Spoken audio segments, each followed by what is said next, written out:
এই যুবক ভাল লাগেনি? কিন্তু একতারা হইলে মজা হইতো না?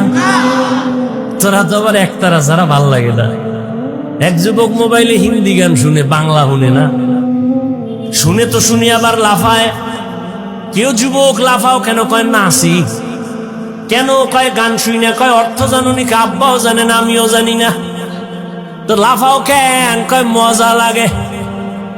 কি লাগে? এখন সেই মজার গানও নাই।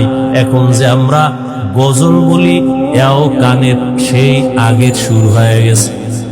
মানুষের গজল গাইতাম আগে, ছোটবেলা শুনতাম কলিজার টুকরা আইনুদ্দিন আল আজাদ, এরকম বহু শিল্পীদের আল্লাহর বান্দারা গজল গাইতেন, নাত হামদে বাড়ি তাআলা পড়তেন, কলিজা ঠান্ডা হতো। কবরের আযাবের গজল শুনতাম, চোখের পানি পড়তো। আর এখন একতারা না বাজাইলেও গান এমন ধাক্কা লাগে, মনে হয় যেন একতারার সাথে মিলে যায়।